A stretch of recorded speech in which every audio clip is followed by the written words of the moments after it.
কি রে, কি করছিস? হ্যাঁ, ধান ঝাড়ি ধান। এটা ধানের বীজ। এটা হলো ধানের বীজ। এটা থেকে কদিন পরে ধান গাছ হবে।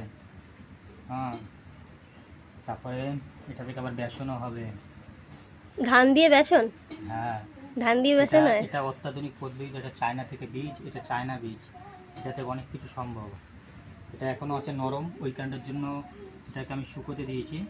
ঠিক আছে, তো একটু রোদ উঠলে এটা আমি লাগাবো। এটা লাগাবো তখন একটুখানি সাদা সাদা হবে। এটা থেকে পপকর্নও হয়। তো যার কারোর যদি দরকার হয়, লিমিটেড টাইম আছে, অর্ডার দিতে পারো। খুবই সুন্দর। দানাগুলো দেখুন, চায়না বীজ। এইভাবে নাড়তে হয়, এইভাবে। সেই স্বাদ, সেই স্বাদ। খেলেই মজা, না খেলেই সাজা।